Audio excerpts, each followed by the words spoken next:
सांसद फैयाज अहमद के घर 15 घंटा सजा जारी है। एहि दरमियान लोक द्वारा सीआरपीएफ जवान पर पत्थर बरसायल गेल, जाहिमे सीआरपीएफ के गाड़ी के शीशा फूटल आ कुछ जवान घायल भ' गेलथि, जकर बाद जवान द्वारा हवाई फायरिंग कयल गेल।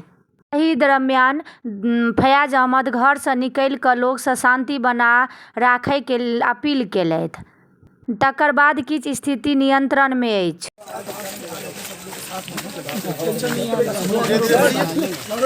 कोई दिक्कत नहीं,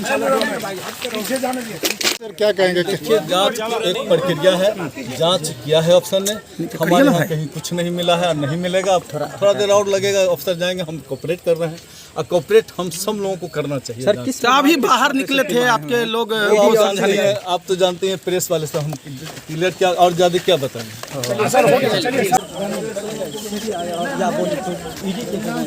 अधिकारी वगैरह उन लोगों को बोल रहे हैं, सभी लोगों को कोऑपरेट करने के लिए जाने के लिए। लास्ट में हो गया, लेडीज पे सरकार दिया था तब जाके हुआ, लाठी चार्ज कर दिया, लाठी चार्ज नहीं। उसल में गार्जियन नहीं था ना उधर कोई, हम कोई गार्जियन लोग हमारे यहाँ कहीं कुछ नहीं, आधा एक घंटा लगेगा, आधा एक घंटा और ज्यादा। ठीक है, अस्सलाम वालेकुम। ठीक है भैया, अस्सलाम वालेकुम। चलो चलो कोई मत, चलिए, बंद कीजिए, बंद कर लीजिए। गेट बंद करो।